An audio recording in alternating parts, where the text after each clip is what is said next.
What is passive real estate investing? In this video, I'm going to describe exactly what that is and what it isn't. All right, so what is passive real estate investing? Like, what is it really like? What actually contributes to that? Which ones are passive versus what are active? And I'll tell you, the answer might be a little bit different than what you would expect, but I'm going to go into that today to tell you what's the difference between those two and which ones I like better that are more passive.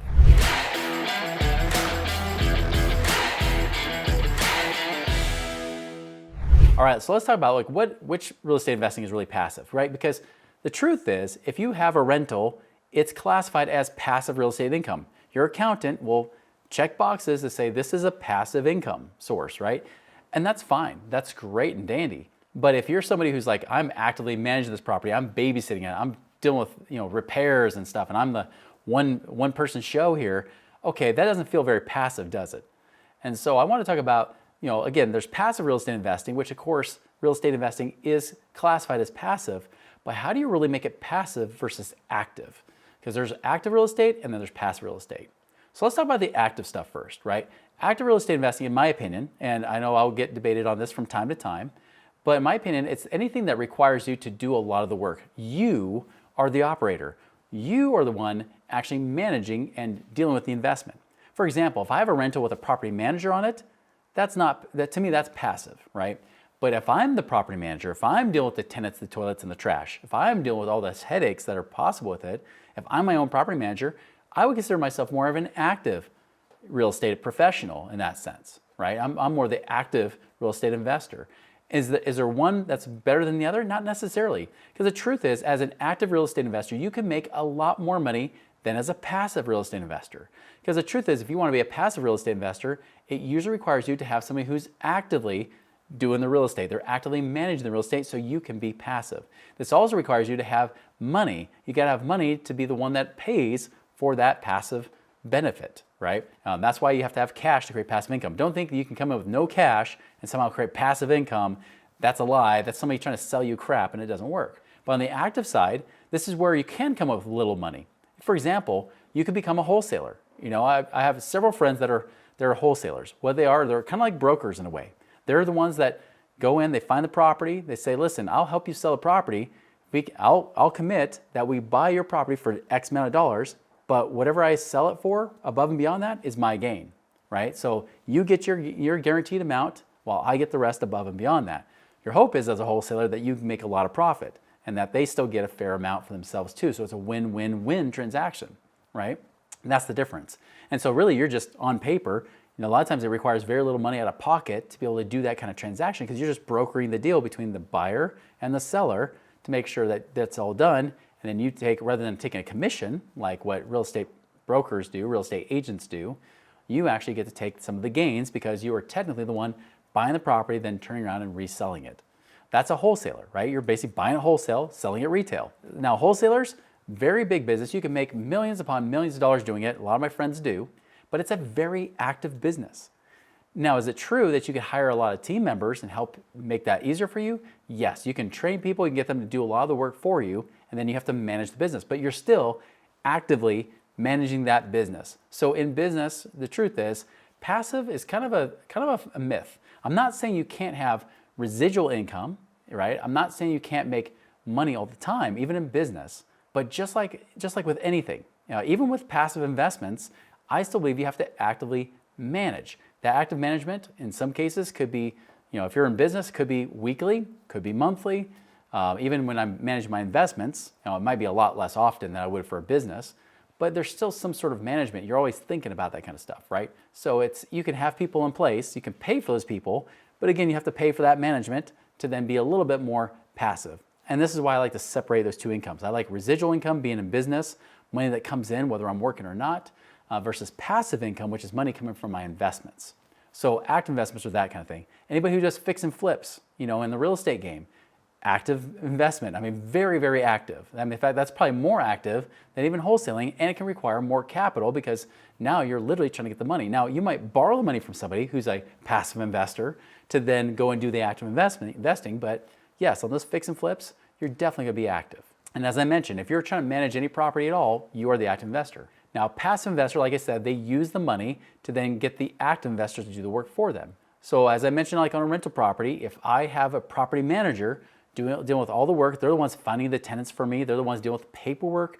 They're the ones that are actually doing the work in general, even the maintenance and all those kind of things, and repairs. I'm just the one paying for it. Yes, I'm much more hands-off.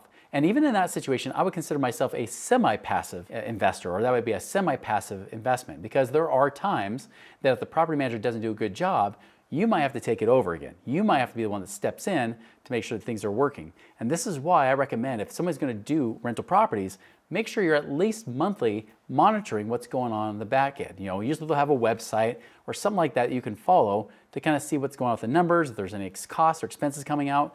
Very important that you at least check that out. Now, it doesn't require hours a week or even hours a month. It might just be minutes a month. Literally minutes. No more 4-hour work week here. I mean, it could be literally minutes to manage it, but from time to time, it might require more, especially if you're in the transaction phase. Buying the property, more time's involved, and selling the property, there's also more time involved. And if you're selling the property, you're trying to transfer all the equity tax-free, you might have to find the new property, right? So there's still gonna be some involvement on your end, but at least the day-to-day stuff, you're out of.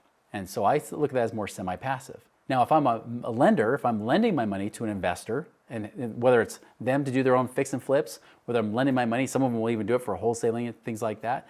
A lot of times people are just borrowing money because they want to do a project. Maybe they, instead of giving you equity in the project, they say, listen, I just want debt on this, because debt does actually give you a little bit safer position if anything goes wrong, but I can actually use that money, that debt money to go in and into whatever kind of projects I have going on at that time, and I just pay a fixed interest rate if I'm the active investor. So if I'm the passive person putting my money with them, I just get paid whatever kind of contractual interest that we decide upon. Sometimes people might pay you a lower amount, like 6, 7, 8%.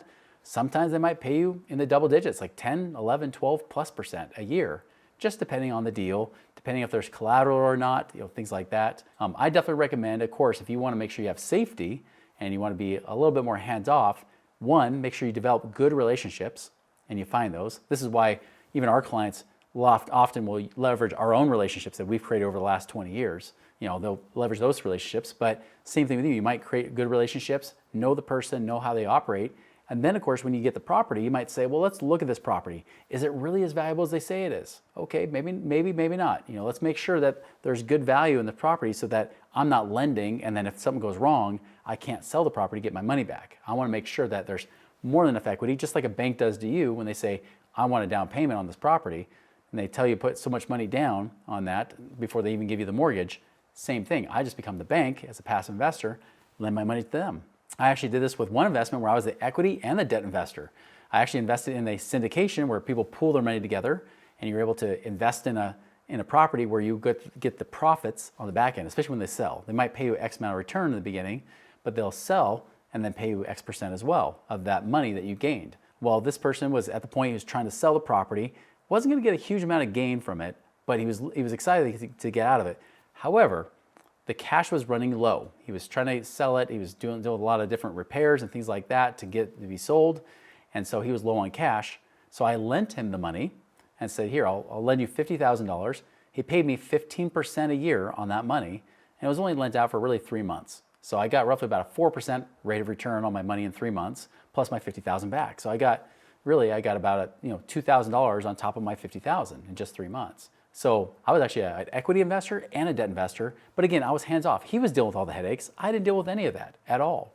So very, very hands off. But the critical thing is this: you got to do your own research and make sure you're actually knowing who you're investing with and if the deal does make sense. So you can also be in business partnerships as well, where again, you can partner up on a deal and then share in those profits or share in those benefits. I'm doing that with raw land right now. Again, I'm not actively investing at all, but I am managing it to make sure I'm following up on it to see the progress. Even if it's once every few weeks, I'm still watching it.